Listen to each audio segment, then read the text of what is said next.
ल यतिसम्म लेखिदिनुहोस् त पहिला।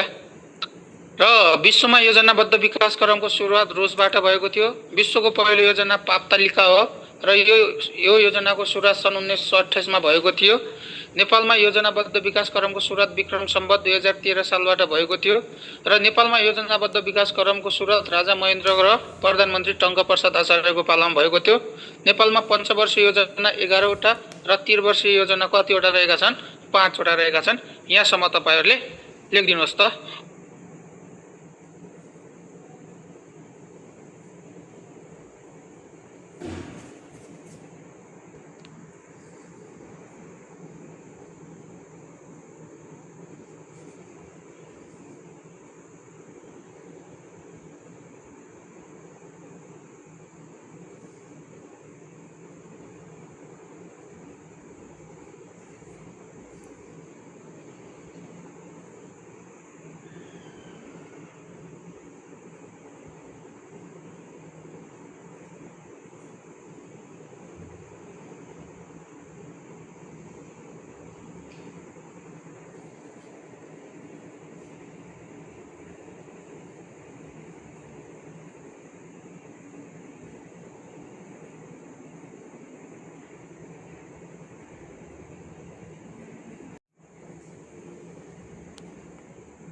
लेखिदिनुहोस् त।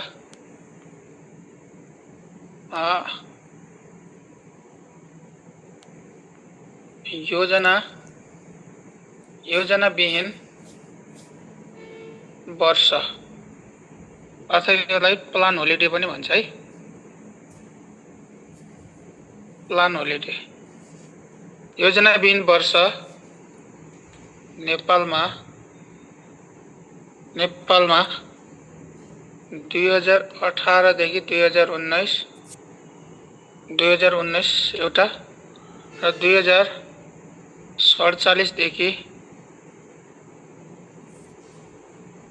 2048 भयो र अर्को 2040 देखि 2049 सम्मकोलाई के भनिन्छ? प्लान होलिडे भनिन्छ है।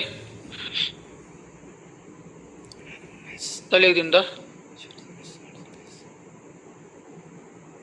प्लान होलिडे भनेको है, प्लान होलिडे भनेको के हो भन्दा, प्लान होलिडे भनेको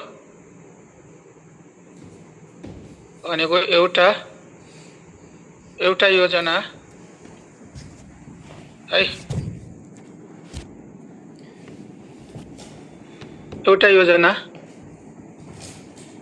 समाप्त भई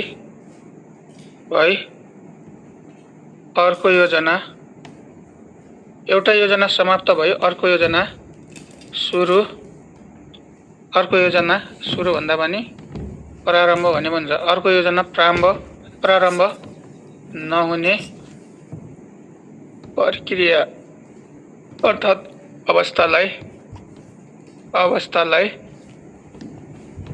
अवस्थालाई बुझिन्छ। अर्थात्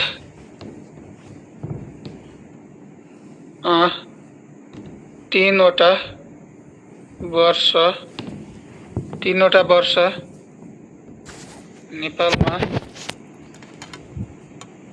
प्लान होलिडे अन्तर्गत रहेका छन् है।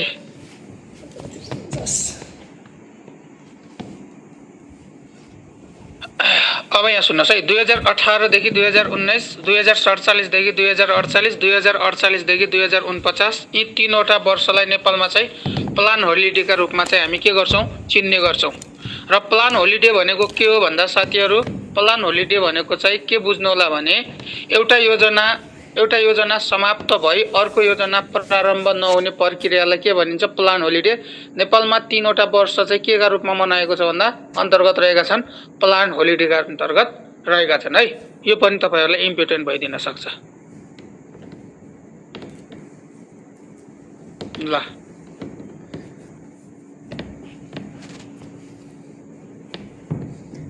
अब अर्को लेखिदिनुहोस्। नेपालमा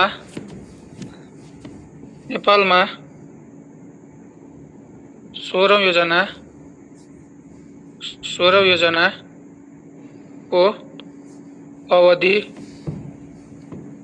विक्रम सम्वत 2081-82 देखि 2085-86 2081-82 देखि 2085-86 सम्म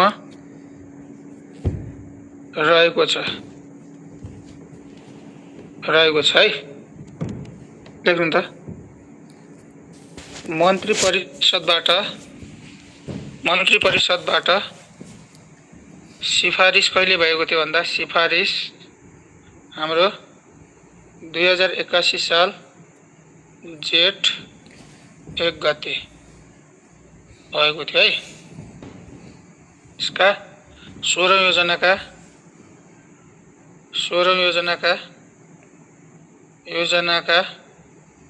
जम्मा लक्ष्य कति रहेका छन्? 40 वटा रहेका छन्। 40 वटा रहेका छन् है त।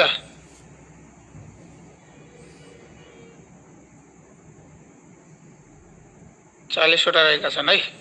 जसमध्ये है यसको नारा के रहेको छ? 16 योजनाको नारा अर्थात् सोच है। हिजो पनि लेखाएको थिएँ मैले। सुशासन, सामाजिक न्याय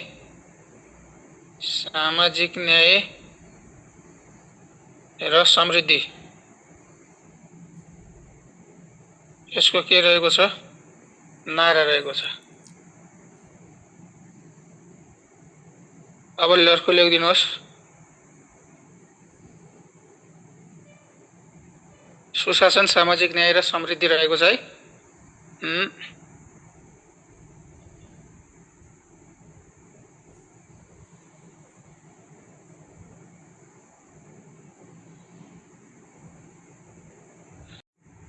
सामाजिक न्याय पनि कतिवटा? 10 वटा गरेर यसरी हामीसँग चाहिँ 40 वटा के रहेका छन् भन्दा 40 वटा लक्ष्य रहेका छन् है। ल अर्को लेखिदिनुहोस्। हाम्रो यसको 16 योजनाको प्रमुख प्राथमिकता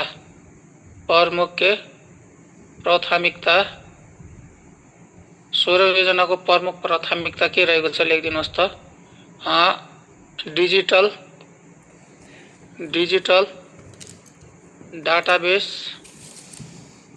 डाटाबेस र गभर्नेन्स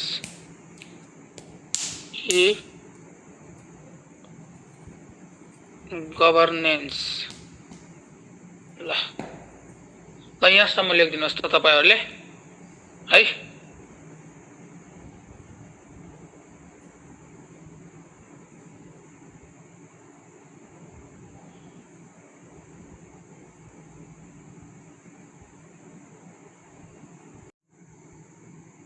अब है हिजोको जस्तो 1 2 3 4 5 6 7 8 9 10 11 है। ल यसमा लेखिदिनु सूचकमा चाहिँ आर्थिक वृद्धि दर त्यस्ता गरेर यहाँ चाहिँ 2 मा प्रति व्यक्ति के आए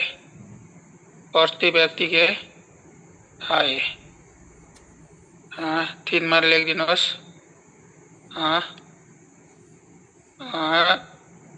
गरिबी निरपेक्ष गरिबी। त्यस्तै गरेर 4 मा बेरोजगारी दर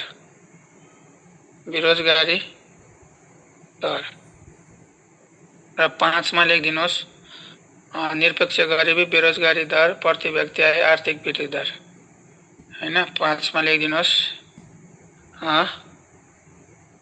इन्टरनेटमा इन्टरनेटमा पहुँच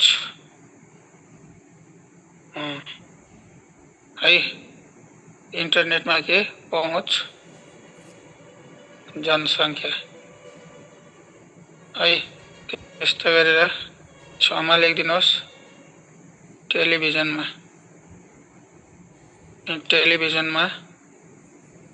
पहुँच जनसङ्ख्या त्यस्तै 7 मा लेखिदिनुहोस् साक्षरता दर 8 मा लेखिदिनुहोस् 8 मा लेख्नुहोस् अपेक्षित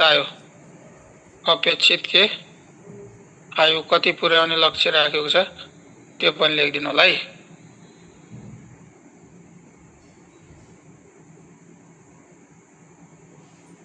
अनि त्यस्तै गरेर हाम्रो 9 मा लेखिदिनुहोस् 9 मा के लेखिदिनुहोस् भने मानव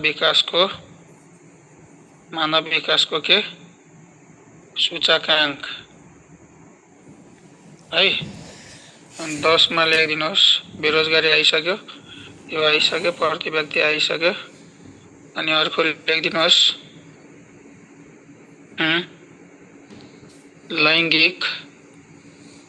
लैंगिक विकासको सूचकांक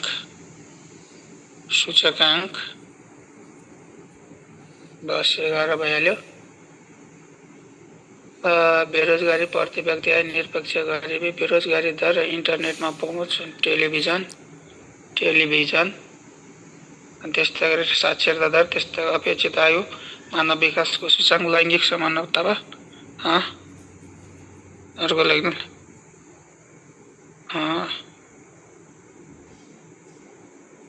यति कुराहरू भयो र अर्को लेखिदिनुहोस्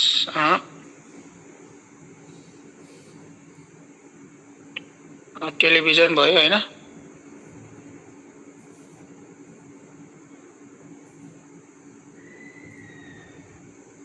अर्को सम्पत्तिमा आधारित गिनी सूचक ल। अब यो पर्सेन्टमा नै हुने हो है। प्रति व्यक्ति आयो भनेको अमेरिकन डलरमा हुने हो यसको एकाइ अमेरिकन डलर नै हो अमेरिकन डलर भइहाल्यो र गरिबी पनि पर्सेन्टमा नै हुने हो बेरोजगारी दर पनि पर्सेन्टमा हुने हो इन्टरनेटमा यो पनि पर्सेन्टमै हो टेलिभिजन पनि पर्सेन्टमै नै हुने हो साक्षरता दरको पनि यो पर्सेन्टमै हुने हो है। अपेक्षित आय यो चाहिँ वर्षमा हुने हो है। मानव विकासको सूचकांक भनेको यो चाहिँ सूचकमा हुने हो है। अनि लैंगिक यो पनि सूचकांकमा नै हुने हो सूचकमा नै हुने हो र यो पनि सूचकमा नै हुने हो।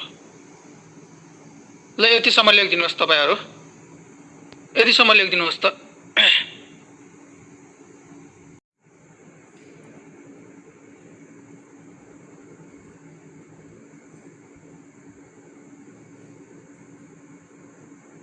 ल है त अब आर्थिक वृद्धि दर कति पुर्याउने लक्ष्य राखेको छ भन्दा हाम्रो 7.3% पुर्याउने लक्ष्य राखेको छ र अमेरिकन डलर भनेको 2351 अमेरिकन डलर पुर्याउने लक्ष्य राखेको छ। निरपेक्ष गरिबी बेरोजगारी र निरपेक्ष गरिबीलाई हाम्रो कति प्रतिशतमा 12%मा र बेरोजगारी दरलाई 5%मा झार्ने राखेको छ है। र इन्टरनेटमा पहुँच पुगेको जनसङ्ख्या हाम्रो 90% पुर्याउने छ भने त्यस्तै विद्युतमा पहुँच भनेको यो 7% पुर्याउने लक्ष्य राखेको छ 85-86 सम्म। र यसको चाहिँ साक्षरता दर भनेको यसको कति राखेको छ 85% राखेको छ र त्यस्तै गरेर अपेक्षित आय भनेको 73 वर्ष राखेको छ है। र मानव विकासको सूचकांक कति राखेको छ साथीहरु भन्दा मानव विकासको सूचकांक 0. मैले हिजो पनि लेखाएको छु यो चाहिँ 0.650 राखेको छ है 0.650 राखेको छ। र हाम्रो गिनी सूचक र लैंगिक विकासको सूचकांक लैंगिक विकासको सूचकांक चाहिँ हाम्रो 0.967 राखेको छ भने यो चाहिँ 0. कति राखेको छ साथीहरु भन्दा 22 राखेको छ है। ल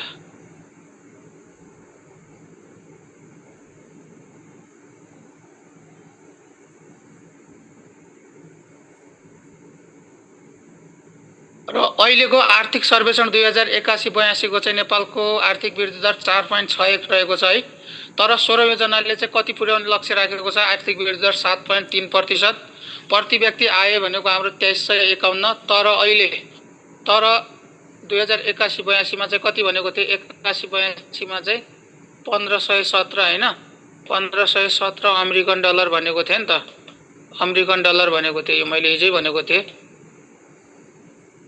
अहिलेको चाहिँ है। र त्यस्तै गरेर निरपेक्ष गरिबी भनेको 12% मा झार्ने, बेरोजगारी दरलाई 5% मा, त्यस्तै इन्टरनेटमा पहुँच जनसङ्ख्या भनेको हाम्रो 5% रहेको छ, 90%। र विद्युतमा पहुँच भनेको हाम्रो कति रहेको छ? 7% र साक्षरता दर 85%। अपेक्षित आयु 73 वर्ष रहेको छ। मानव विकासको सूचकाङ्क 650 पुर्याउने, लैङ्गिक विकासको सूचकाङ्क भनेको 0.967 भनेर पढ्ने, र सम्पत्तिमा आधारित गिनी सूचक भनेको चाहिँ हाम्रो कतिमा? 0.22 मा रहेको छ। ल यसलाई पनि तपाईहरुले गरिदिनुस् है।